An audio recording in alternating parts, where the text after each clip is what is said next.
믿을 수 없는 일이 벌어졌습니다. 월 소득이 15만 원뿐인 외딴 마을에서 한 소녀가 한국어라는 낯선 언어를 배우기 시작했는데 아무도 그 의미를 알지 못했습니다. 그러나 그 작은 선택이 그녀의 인생을 완전히 뒤흔들어 놓았죠. 놀라운 기회, 뭉클한 감동, 그리고 마침내 한 국가의 시선을 바꾼 운명적 결정까지. 도대체 그녀에게 벌어진 일은 무엇이었을까요? 지금부터 그 이야기 시작하도록 하겠습니다. 안녕하세요. 제 이름은 사라예요. 저는 조지아의 작은 산골 마을에서 자랐어요. 미국의 조지아가 아니라 러시아 근처에 있는 조지아 국가예요. 우리 마을은 돌과 나무로 만든 집들이 있는 아주 작은 마을이었어요. 제 침실 창문에서는 하늘에 닿을 것 같은 산들이 보였죠. 제 삶은 단순했어요. 학교에 가고 엄마의 집안일을 도와주고 친구들과 놀았어요. 제 가장 친한 친구는 안나였어요. 그녀는 항상 K-드라마라는 한국 드라마에 대해 이야기했죠. 저는 그것에 관심이 없었어요. 한국 드라마가 뭐가 그렇게 특별하니? 제가 물어보곤 했어요. 이야기는 이야기일 뿐이야. 다 똑같아. 저는 우리 산 너머의 세상에 대해 모든 것을 알고 있다고 생각했어요. 한국은 그저 사람들이 이야기하는 먼 나라였죠. 저는 그곳이 매우 경쟁적이고 외부인들에게 불친절하다고 들었어요. 우리 마을의 어른들이 한국을 언급할 때면 그 사람들은 이기는 것과 공부하는 것만 신경 쓴다라고 말하곤 했어요. 저는 의심 없이 그것을 믿었죠. 제 부모님은 제가 유용한 언어들을 공부하길 원하셨어요. 저녁 식사 때 아빠는 포크로 저를 가리키며 말씀하셨어요. 러시아어와 영어, 그것들이 내 인생에서 어딘가에 도달하게 해줄 거야. 엄마는 동의하며 고개를 끄덕이셨죠. 저는 논쟁하지 않았어요. 왜 그러겠어요? 그분들이 옳은 것 같았으니까요. 매일이 똑같았어요. 일어나서 학교에 가고 집에 와서 숙제를 했죠. 우리 오래된 집의 나무 바닥은 제 발 아래서 삐걱거렸어요. 가끔 창가에 서서 산을 바라보며 그 너머에 무엇이 있을지 궁금해했어요. 하지만 그것이 한국일 거라고는 상상도 못했죠. 모든 것은 비 오는 화요일 저녁에 바뀌었어요. 저는 학교 프로젝트를 위해 안나의 집에 있었어요. 그녀의 언니는 옆방에서 TV를 보고 있었죠. 저는 제가 글쓰기를 멈추게 만든 어떤 소리를 들을 때까지 주의를 기울이지 않았어요. 그것은 음악이었지만 제가 전에 들어본 것과는 달랐어요. 사람들이 그저 대화하고 있었음에도 불구하고 그 말들은 마치 노래처럼 흘러가고 있었어요. 저는 연필을 내려놓고 문간으로 걸어갔어요. 화면에서는 두 사람이 서로 이야기하고 있었어요. 그들은 슬퍼 보였지만 희망적이었죠. 그들은 제가 이해하지 못하는 언어로 말하고 있었지만 그것에 대한 무언가가 저를 더 가까이 끌어당겼어요. 저는 눈을 뗄 수 없었어요. 그들이 뭐라고 하고 있어? 제가 제 관심에 스스로 놀라며 안나에게 물었어요. 그들은 운명에 대해 이야기하고 있어. 그녀가 말했어요. 때로는 당신의 인생의 모든 것을 바꾸는 누군가를 만나게 된다는 것에 대해서. 저는 바닥에 앉아 눈은 화면에 고정되어 있었어요. 등장인물들은 계속 이야기했고 그들의 말은 바위 위로 흐르는 물처럼 흘러갔어요. 제 안에서 무언가가 움직였어요. 제가 이름 붙일 수 없는 감정, 전에 느껴본 적 없는 호기심이었죠. 그날 밤 집에 왔을 때 저는 제가 들었던 소리에 대해 생각하는 것을 멈출 수 없었어요. 한국어 단어들이 머릿속에서 떠나지 않는 노래처럼 계속 맴돌았어요. 저녁 식사 후 저는 제 방으로 가서 오래된 컴퓨터를 켰어요. 제 손가락은 키보드 위에서 잠시 맴돌다가 한국 드라마 온라인이라고 타이핑했어요. 저는 안나의 언니가 보고 있던 같은 쇼를 찾았어요. 저는 재생 버튼을 누르고 헤드폰을 썼어요. 등장인물들이 말할 때 저는 이상한 감정을 느꼈어요. 그것은 마치 제가 존재하는지도 몰랐던 문의 열쇠를 찾은 것 같았어요. 몇 시간 동안 저는 처음에는 러시아어 자막으로, 그 다음에는 영어 자막으로 시청했어요. 저는 등장인물들 뒤에서 단어들을 따라 말했어요. 안녕하세요. 감사합니다. 각 소리는 마치 처음으로 새로운 음식을 맛보는 것처럼 제 혀에 특별하게 느껴졌어요. 저는 제가 하고 있는 일에 대해 아무에게도 말하지 않았어요. 매일 밤 숙제를 마친 후 저는 조용히 더 많은 한국 드라마를 보곤 했어요. 저는 자주 들었던 단어들을 적기 시작했어요. 한쪽에는 한국어, 다른 쪽에는 러시아어가 있는 플래시카드를 만들었어요. 어느 날 밤 엄마가 노크 없이 제 방문을 열었어요. 저는 소리 내어 연습하고 있었죠. 뭐 하고 있니? 그녀가 제 컴퓨터 화면을 보며 눈을 가늘게 뜨고 물었어요. 그냥 새로운 것을 배우고 있어요. 저는 재빨리 노트북을 닫으며 말했어요. 그게 한국어니?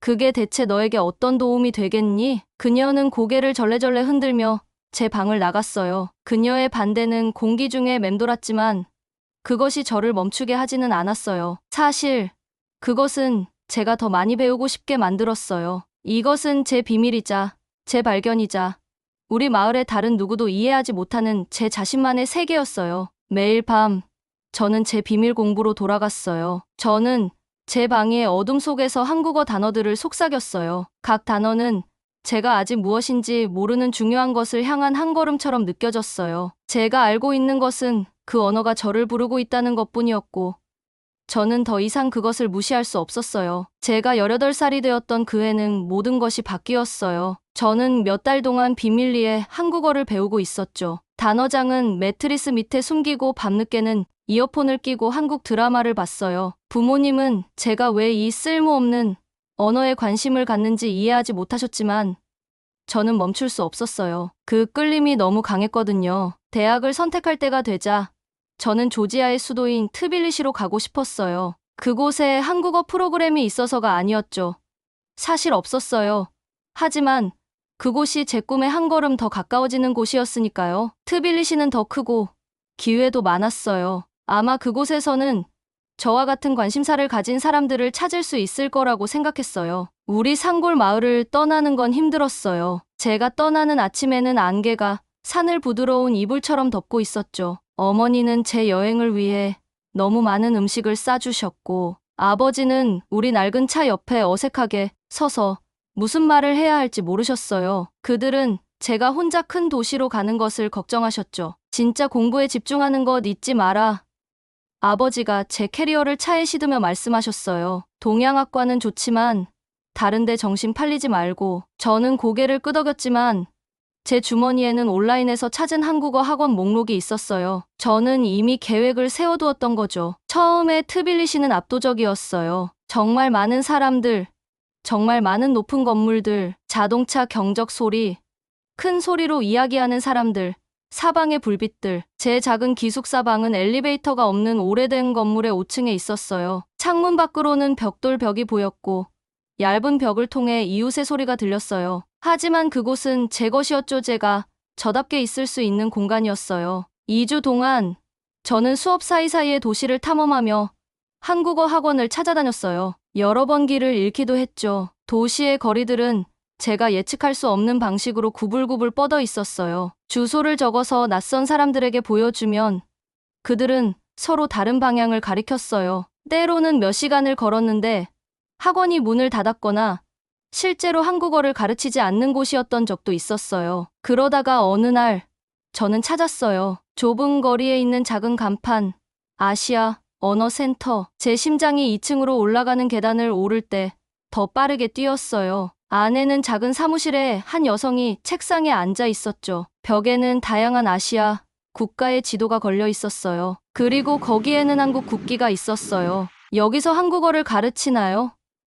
저는 목소리를 안정시키려고 노력하며 물었어요. 그 여성은 고개를 들고 끄덕였어요. 화요일과 목요일 저녁 6시부터 8시까지요. 저는 그 학원이 제 대학에서 도시 반대편에 있었음에도 불구하고 즉시 등록했어요. 버스와 지하철을 타고 그곳까지 가는데 2시간, 돌아오는데 2시간이 걸렸어요. 주 2회 2시간 수업을 위해 4시간을 여행하는 셈이었죠. 제 첫 한국어 수업은 마법 같았어요. 학생은 단 5명뿐이었어요. 우리 선생님인 김 선생님은 수십 년 전에 조지아 남자와 결혼한 50대의 한국 여성이셨어요. 그녀는 친절한 눈과 단호한 교수법을 가지고 계셨어요. 한국어에는 한글이라는 특별한 문자가 있어요. 그녀는 화이트보드에 이상한 기호들을 쓰며 설명했어요. 15세기의 세종대왕이 일반 사람들이 읽고 쓰기 쉽게 하기 위해 만드셨죠. 저는 그 기호들을 제 공책에 조심스럽게 옮겨 적었어요. 그것들은 제가 알고 있던 러시아어나 영어 글자와는 달랐어요. 더 단순하고 더 우아했죠. 각각은 작은 그림 같았어요. 수업이 끝날 무렵 김 선생님은 우리 각자에게 왜 한국어를 배우고 싶은지 물으셨어요. 한 학생은 K-pop 음악에 관심이 있다고 했고, 다른 학생은 한국인 여자친구가 있다고 했어요. 제 차례가 왔을 때 저는 깊게 숨을 들이마셨어요. 저는 그냥 끌려요. 저는 간단히 말했어요. 언젠가 이것이 제 인생을 바꿀 거라고 생각해요. 김 선생님은 잠시 저를 바라보시더니 미소 지으셨어요. 때로는 언어가 당신을 선택하는 거예요.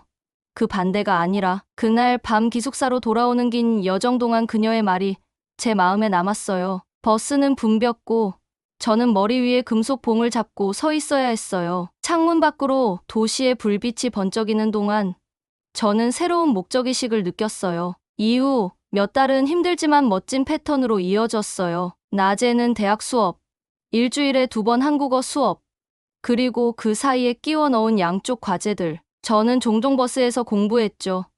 한 손에는 단어장을 들고 다른 손으로는 손잡이를 잡고요. 때로는 막차를 놓쳐서 없는 돈으로 택시를 타야 할 때도 있었어요. 부모님은 매주 일요일에 전화하셨어요. 그들은 제 정규 수업에 대해 물으셨지만 한국어에 대해서는 결코 묻지 않으셨어요. 마치 제가 그것을 공부하고 있지 않다고 가정하는 것 같았어요. 저는 그 문제를 강요하지 않았어요. 대신 저는 제 동양학 프로그램에 대해 이야기하고 화요일과 목요일의 모험에 대한 세부 사항은 생략했어요. 김 선생님은 제 헌신을 알아채셨어요. 그녀는 저에게 추가 숙제를 주기 시작했고 발음을 교정하기 위해 수업 후에도 남아있게 하셨어요. 당신 혀는 자연스럽게 한국어 소리에 좋아요.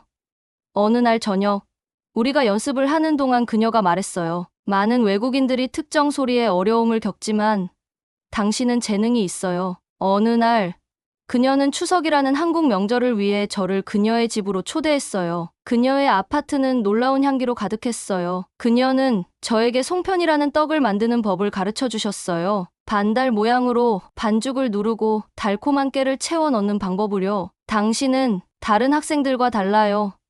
우리가 작업하는 동안 그녀가 말했어요. 그들은 한국에 관심이 있어요. 당신은 한국과 연결되어 있어요. 그것에는 차이가 있죠. 가을에서 겨울로, 그리고 봄으로 계절이 바뀌면서 제 한국어는 빠르게 향상되었어요. 저는 간단한 텍스트를 읽고 기본적인 대화를 나눌 수 있었어요. 김 선생님은 다른 학생들보다 저를 더 강하게 밀어붙였고 그녀의 개인 컬렉션에서 책을 빌려주셨어요. 한국은 당신을 환영할 거예요.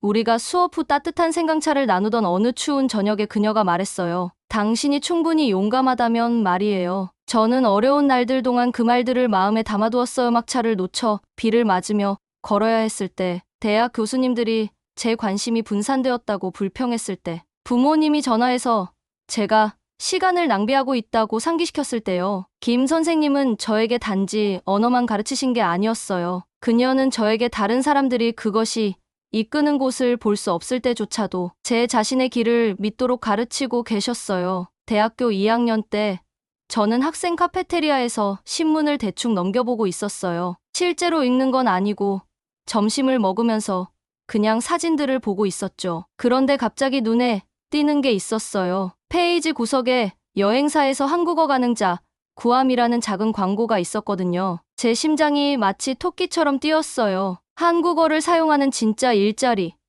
믿을 수 없었어요. 광고를 조심스럽게 찢어서 주머니에 넣을 때 제 손이 떨렸어요. 오후 수업 내내 집중할 수가 없었어요. 교수님의 말씀은 제 주위를 맴돌았지만 제 마음은 다른 곳에 있었죠. 계속해서 주머니 속 종이를 만져보며 정말 있는지 확인했어요. 기숙사 방으로 돌아와서 그 광고를 10번도 더 읽었어요. 여행사에서는 조지아를 방문하는 관광객들을 돕기 위해 한국어를 할 수 있는 사람이 필요했어요. 월급은 8,000랄이었는데 제가 지금까지 본 것보다 많은 돈이었어요. 전화기를 집어들었다가 다시 내려놓았어요. 다시 집어들고 제 엄지손가락이 번호 위에서 맴돌았죠. 만약 제 한국어가 충분히 좋지 않으면 어떡하지?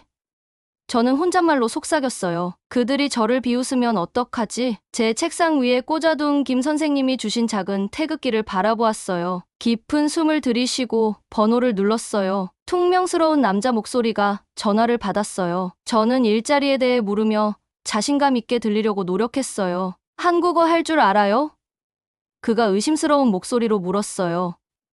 네, 할 수 있어요.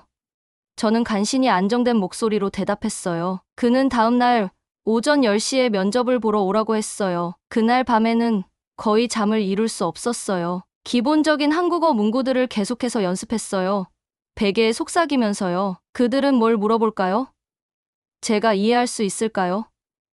제가 유창하지 않다는 걸 바로 알아차릴까요? 여행사는 트빌리시 중심부의 오래된 건물에 있었어요. 저는 제가 가진 유일한 멋진 셔츠를 입고 30분 일찍 도착했어요. 대기실에는 조지아의 산과 해변을 담은 바랜 포스터들이 있었어요. 기다리는 동안 벽에 있는 시계가 크게 틱톡거렸고 제 심장은 그 소리에 맞춰 뛰고 있었죠. 사장님은 진한 눈썹과 진지한 표정을 가진 중년의 조지아 남자였어요. 그의 사무실에는 서류가 어지럽게 놓인 큰 책상과 아주 오래 보이는 컴퓨터가 있었어요. 그는 저를 위아래로 훑어보며 제가 얼마나 어린지에 분명히 놀란 듯했어요. 한국어로 뭐라도 말해보세요. 그가 팔짱을 끼며 말했어요. 저는 깊은 숨을 들이쉬고 밤새 연습했던 문구들을 말했어요. 인사를 하고 자기소개를 하고 한국어를 공부하고 있다고 설명했어요. 처음에는 제 목소리가 떨렸지만 한마디 한마디 할수록 더 강해졌어요. 그의 눈썹이 놀라움으로 치켜 올라갔어요. 그는 제 공부와 경험에 대해 몇 가지 기본적인 질문을 했어요. 저는 김 선생님의 수업에 대해 그리고 제가 거의 2년 동안 배워왔다고 말했어요. 물론 그 모든 것을 시작하게 한 한국 드라마에 대해서는 언급하지 않았죠. 됐어요. 그가 마침내 말했어요. 월요일 오전 9시에 오세요. 바로 그렇게 제 첫 번째 진짜 일자리를 얻었어요. 마치 날아갈 수 있을 것 같은 기분으로 사무실을 나왔어요. 거리의 사람들은 제가 아무 이유 없이 그렇게 크게 웃고 있어서 미쳤다고 생각했을 거예요. 하지만 저에게는 이유가 있었어요. 지금까지 제 인생에서 가장 큰 이유였죠. 제 일은 조지아를 보러 온 한국인 관광객들을 돕는 것이었어요. 저는 그들을 위해 통역하고 질문에 답하고 문제를 해결해야 했어요. 처음에는 정말 무서웠어요. 제 첫 관광객들은 아주 빠르게 말하는 노부부였어요. 저는 여러 번 다시 말해달라고 해야 했고 부끄러움에 얼굴이 뜨거웠어요. 하지만 그들은 인내심을 가지고 저에게 새로운 단어도 가르쳐 주었어요. 새로운 관광객 그룹이 올 때마다 제 자신감은 커져갔어요. 교과서에는 없는 단어들을 배웠어요. 조지아 음식, 역사, 장소에 관한 단어들이요. 가끔은 모든 것을 이해하지 못했지만 매일 더 나아지고 있었어요. 첫 월급을 받았을 때 제 눈을 믿을 수 없었어요. 8,000날이 전부 제 것이었어요. 저는 침대 위에 돈을 펼쳐놓고 사진을 찍었어요. 그리고 부모님께 짧은 메시지와 함께 보냈어요. 한국어 통역사로 일해서 번 돈이에요. 그들은 바로 답장하지 않았어요. 마침내 그 일요일에 전화가 왔을 때 그들의 목소리는 달랐어요. 진짜 일자리? 한국어를 사용해서? 아버지는 마치 어려운 퍼즐을 풀려고 하는 것처럼 혼란스러워 보였어요. 네. 저는 말했어요. 여행사에서요. 한국인 관광객들을 돕고 있어요. 긴 침묵이 이어졌어요. 그리고 어머니가 말씀하셨어요. 그거 좋구나. 살아. 완전한 승인은 아니었지만 불승인도 아니었어요. 발전이죠. 여행사의 동료들도 저에게 놀랐어요. 사무실 매니저인 니노는 처음에 저에게 차가웠어요. 왜 한국어야? 어느 날 우리가 서류를 정리하는 동안 그녀가 물었어요. 왜 중국어가 아니지? 중국인 관광객이 더 많은데. 저는 제 안에 있는 그 느낌을 어떻게 설명해야 할지 몰랐어요. 수년 전 드라마 장면으로 시작된 한국에 대한 그 끌림을요. 그래서 그냥 어깨를 으쓱하며 좋아해서요 라고 말했어요. 달이 지나면서 제 한국어는 점점 더 좋아졌어요. 더 어려운 대화도 할 수 있었고 때로는 농담도 할 수 있었어요. 관광객들은 종종 그들의 언어를 말하는 조지아 소녀를 발견하고 놀라곤 했어요. 그들은 왜 한국어를 배웠냐고 물었고 저는 김 선생님과 제 공부에 대해 이야기했지만 진짜 시작 안나의 집에서 언어가 제 마음을 사로잡은 그 순간에 대해서는 결코 말하지 않았어요. 밤에는 가끔 기숙사 방 창가에 서서 트빌리시의 도시 불빛을 바라보며 서울을 꿈꿨어요. 하루 종일 한국어로 둘러싸여 있다면 어떨까요? 모든 거리마다 한글로 된 표지판을 읽는다면? 드라마에서만 보는 게 아니라 진짜 한국 음식을 먹는다면? 저는 매 월급에서 돈을 모으기 시작했어요. 처음에는 조금씩. 그리고 점점 더요. 한국, 기금이라는 특별한 은행 계좌를 열었어요. 그곳에 돈을 넣을 때마다 제 꿈에 한 걸음 더 가까워지는 느낌이었어요. 일하면서 동시에 공부하는 것은 힘들었어요. 어떤 날은 너무 피곤해서 교과서 위에서 잠이 들기도 했어요. 대학 교수님들은 제 관심이 나뉘어 있다는 것을 알아차렸어요. 내 에세이가 저하되고 있어. 러시아 문학 교수님이 저에게 경고했어요. 하지만 저는 속도를 늦출 수 없었어요. 마치 중요한 것, 기다려주지 않을 무언가를 향해 달리고 있는 것 같았어요. 어느 날 저녁, 일을 마치고 인터넷 카페에 가서 한국 워킹 홀리데이 비자를 검색했어요. 거기 있었어요. 최대 1년 동안 한국에서 살고 일할 수 있게 해주는 프로그램이요. 요구 사항을 읽으면서 제 심장이 더 빠르게 뛰었어요. 돈, 서류, 그리고 더 나은 한국어 실력이 필요했어요. 하지만 가능했어요. 정말로 가능했어요. 그날 밤, 저는 제 일기장에 새로운 목표를 적었어요. 2022년 3월 한국. 어떻게 그곳에 갈지, 도착했을 때 무슨 일이 일어날지는 아직 몰랐어요. 하지만 처음으로 제 꿈에는 날짜가 생겼어요. 2022년 3월 15일. 그 날짜는 제 달력에 몇 달 동안 빨간색으로 동그라미가 쳐져 있었어요. 저는 마치 천천히 지나가는 기차처럼 날짜가 지나가는 것을 세어보았죠. 그리고 마침내 그날이 왔어요. 제가 한국으로 비행기를 타는 날이었어요. 비행기 타기 전날 밤, 저는 잠을 이룰 수 없었어요. 계속해서 제 배낭과 여행 가방을 확인했죠. 여권? 네. 비자 서류? 네. 한국어 회화책? 네. 5번이나 짐을 꾸렸다 풀었다 했어요. 제 손은 흥분과 두려움으로 떨리고 있었죠. 제 작은 기숙사 방은 이제 비어 보였어요. 벽에 걸려있던 한국 국기도 이제는 없었어요. 가방에 깔끔하게 접혀 있었죠. 제 책들도 모두 포장되었고요. 그 방은 마치 아무도 살지 않았던 것처럼 보였어요. 마치 트빌리시에서의 인연이 꿈이었던 것처럼요. 비행기 타는 날 아침, 저는 트빌리시를 둘러싼 산들을 마지막으로 바라보았어요. 해가 막 떠오르고 있었고 산들을 분홍색과 금색으로 물들이고 있었죠. 목에 무언가 걸린 듯한 느낌이 들었어요. 이곳은 제 집이었고 김 선생님을 만났던 곳이었으며 제 첫 직장을 가졌던 곳이었어요. 저는 많은 것을 뒤로 하고 떠나고 있었어요. 공항은 오가는 사람들로 붐볐어요. 제 여행 가방이 터미널을 지나갈 때 갑자기 무겁게 느껴졌어요. 이건 현실이었어요. 저는 정말로 조지아를 떠나 드라마와 사진에서만 보았던 나라로 지구 반대편으로 날아가고 있었어요. 비행기에서 저는 창가에 앉아 트빌리시가 구름 아래로 사라지는 것을 지켜보았어요. 제 배는 긴장으로 뒤집히는 것 같았어요. 만약 한국이 제가 상상했던 것과 다르다면 어떡하죠? 만약 제 한국어가 충분히 좋지 않다면? 만약 직업을 찾지 못한다면? 만약 실패해서 집으로 돌아가야 한다면? 비행은 길었어요. 조지아에서 터키로, 터키에서 한국으로. 저는 잠을 자려고 했지만 잘 수 없었어요. 대신 머릿속으로 한국어 문구를 연습하고 서울이 어떻게 생겼을지 상상했죠. 여러 시간이 지난 후 기장이 인천공항에 접근하고 있다고 발표했어요. 저는 얼굴을 창문에 바싹 붙였어요. 아래에는 한국이 있었어요. 진짜 한국. 제 꿈이나 드라마 속의 한국이 아니라요. 해안선, 건물들, 파란 뱀처럼 서울을 가로지르는 한강이 보였어요. 비행기가 착륙할 때 제 심장은 두근거렸어요. 바로 이거였어요. 저는 여기 있었어요. 이 인천공항은 제가 본 것 중 가장 크고 깨끗하고 현대적인 곳이었어요. 모든 것이 빛났어요. 바닥, 벽, 표지판들, 그리고 그 표지판들. 그것들은 제가 오랫동안 공부했던 한글, 한국 알파벳으로 되어 있었어요. 그 문자들이 어디에나 있는 것을 보니 다른 어떤 것보다도 이것이 현실처럼 느껴졌어요. 사람들이 저를 지나쳐 한국어로 이야기하며 서둘러 지나갔어요. 교과서나 드라마가 아닌 진짜 한국어였어요. 그 언어가 음악처럼 저를 둘러쌌어요. 몇몇 단어는 이해했지만 다른 것들은 놓쳤어요. 그것은 압도적이면서도 동시에 멋진 느낌이었어요. 표지판을 따라 입국 심사대로 갔어요. 그곳에서 직원이 제 여권과 비자를 확인했죠. 한국어로 무슨 말을 해야 할지 연습해왔지만 제 차례가 왔을 때는 너무 긴장해서 단어들을 잊어버렸어요. 그 직원은 그저 미소 지으며 간단하고 천천히 명확한 한국어로 저에게 말했어요. 제가 그를 이해했어요.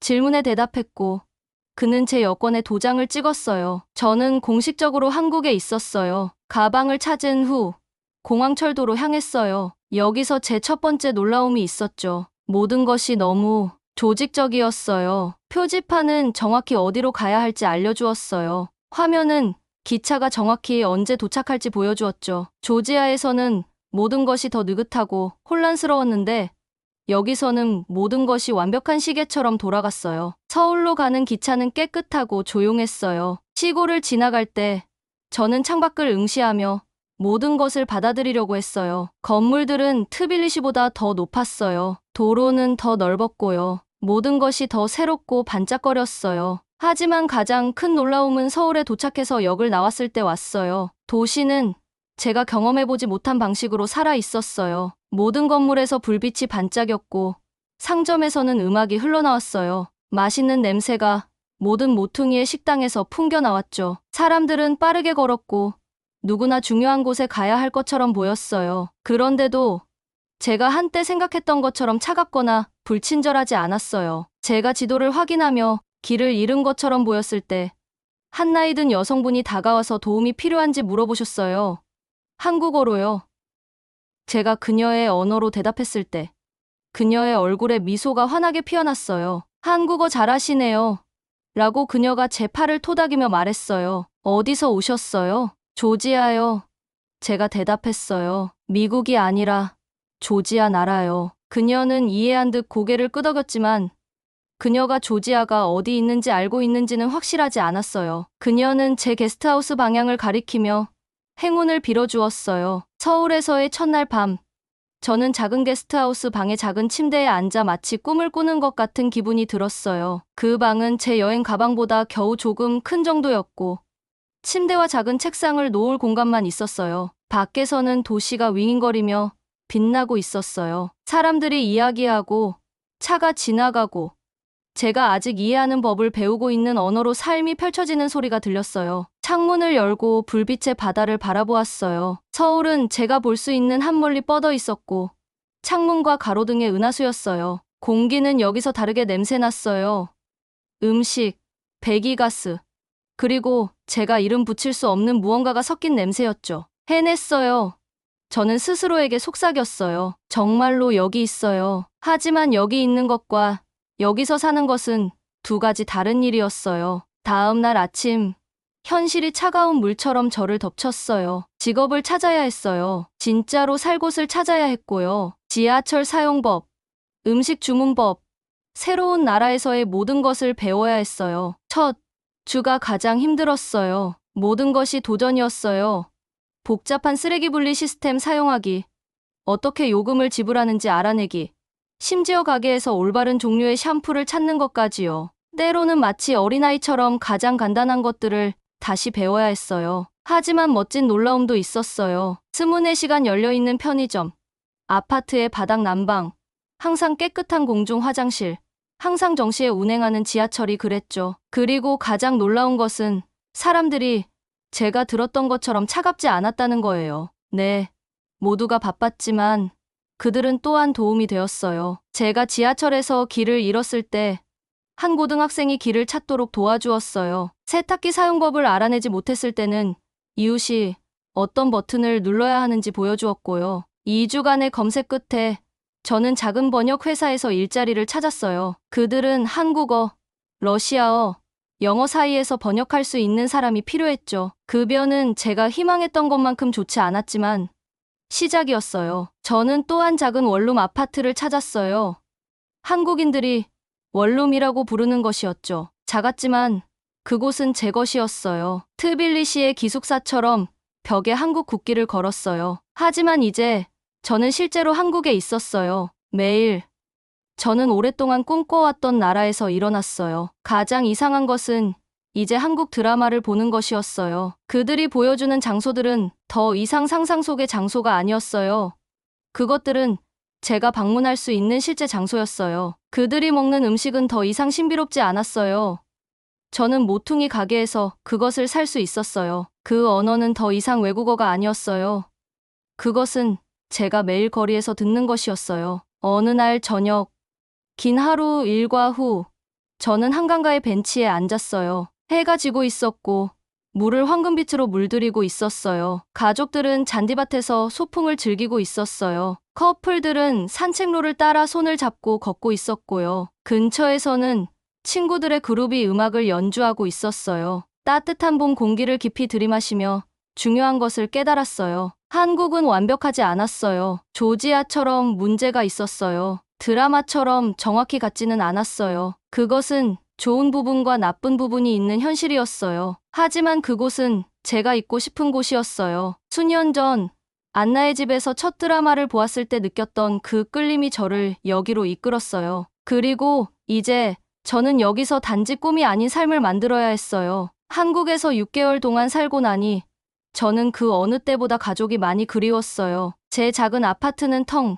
비어 있는 것 같았죠. 벽에 걸린 부모님과 동생 미하일의 사진을 볼 때면 미소가 지어졌지만 동시에 가슴이 아팠어요. 저는 그들이 제가 이제 집이라고 부르는 이 놀라운 나라를 보길 원했어요. 그래서 계획을 세웠죠. 가족을 한국으로 초대하기 위해 돈을 모으기로 했어요. 매일 퇴근 후에는 가족 방문이라고 적힌 특별한 항아리에 동전과 지폐를 넣었어요. 주말에는 추가로 번역 일을 했고 돈을 아끼기 위해 쌀과 채소로 간단한 식사를 했어요. 6개월 후 비행기 표와 호텔, 그리고 재밌는 활동들을 위한 충분한 돈이 모였어요. 2023년 10월 5일 부모님이 마침내 공항 문을 통해 걸어 나왔을 때 저는 울음을 멈출 수 없었어요. 엄마는 제가 기억하던 것보다 더 작아 보였고 아빠의 머리는 더 많이 하얘졌더라고요. 하지만 저를 보았을 때 그들의 미소는 정말 컸어요.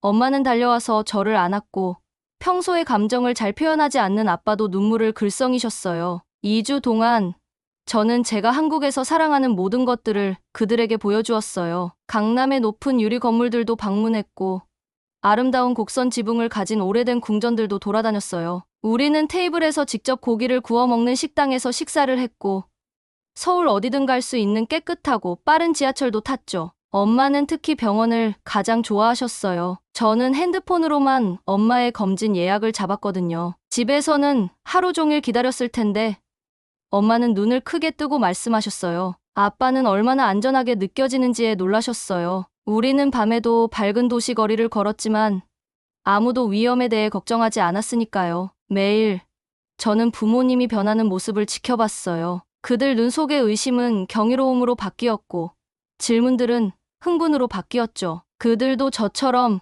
한국의 사랑에 빠지고 있었어요. 마지막 밤, 저희 작은 아파트에서 저녁을 먹고 있을 때 아빠가 제 심장을 멈추게 하는 말씀을 하셨어요. 우리 모두 여기로 이사 오면 어떨까?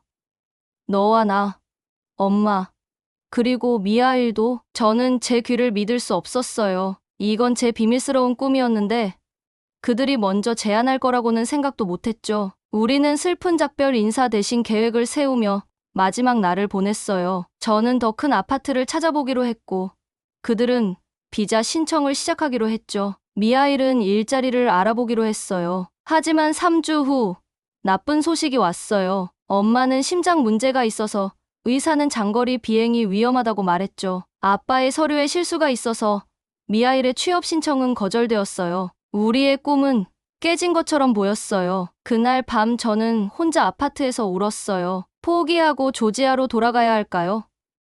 가족이 함께할 수 없다는 걸 알면서 어떻게 한국에서 행복할 수 있을까요? 그때 한국인 직장 동료인 지혜가 특별 의료 디자에 대해 알려주었어요. 한국에는 치료가 필요한 사람들을 위한 프로그램이 있었거든요. 엄마는 심장질환으로 오셔서 여기서 좋은 치료를 받을 수 있었고 아빠는 보호자로서 비자를 받을 수 있었어요. 그리고 미하일은 서류를 수정해서 다시 시도할 수 있었죠. 몇 주 동안 우리는 서류를 모으고 양식을 작성했어요. 힘든 작업이었지만 우리의 꿈이 우리를 계속 나아가게 했어요. 2024년 봄이 왔을 때 제 가족은 다시 한국에 도착했어요. 이번에는 머물기 위해서요.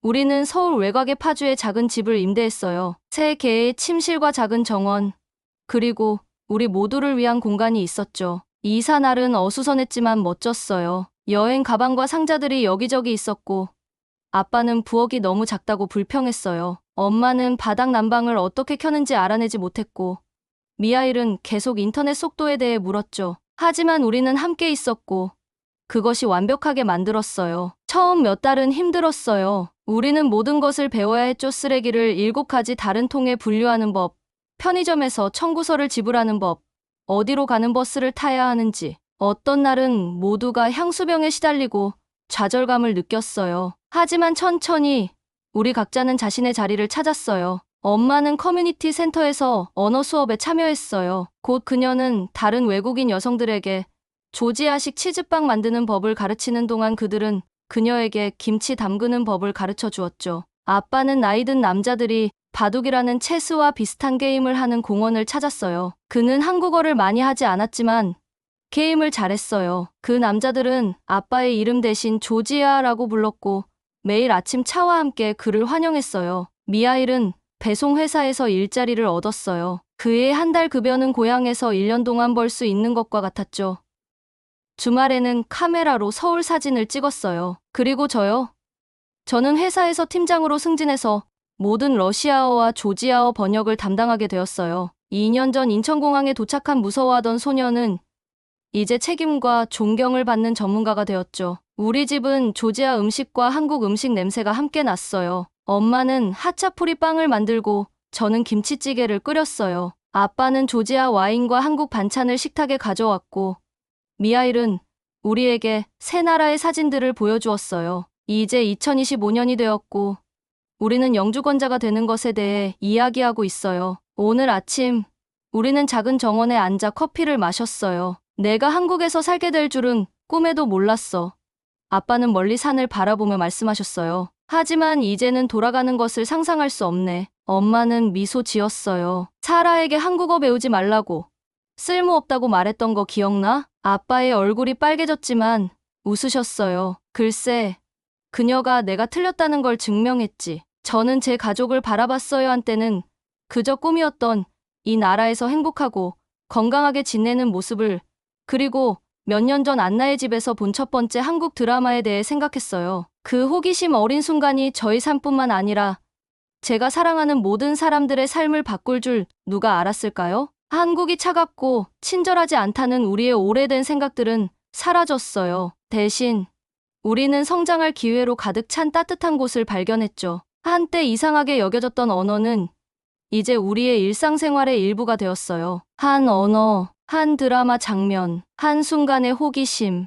그것이 우리를 여기로 이끈 전부였어요. 우리의 새로운 집, 우리의 새로운 삶, 우리의 새로운 시작으로요. 재밌게 보셨나요? 여러분의 좋아요와 구독은 더 좋은 K 콘텐츠를 만드는 힘이 됩니다. 댓글로도 여러분의 생각을 꼭 들려주세요. 좋아요와 구독 부탁드립니다. 그럼 다음 영상에서 또 뵐게요.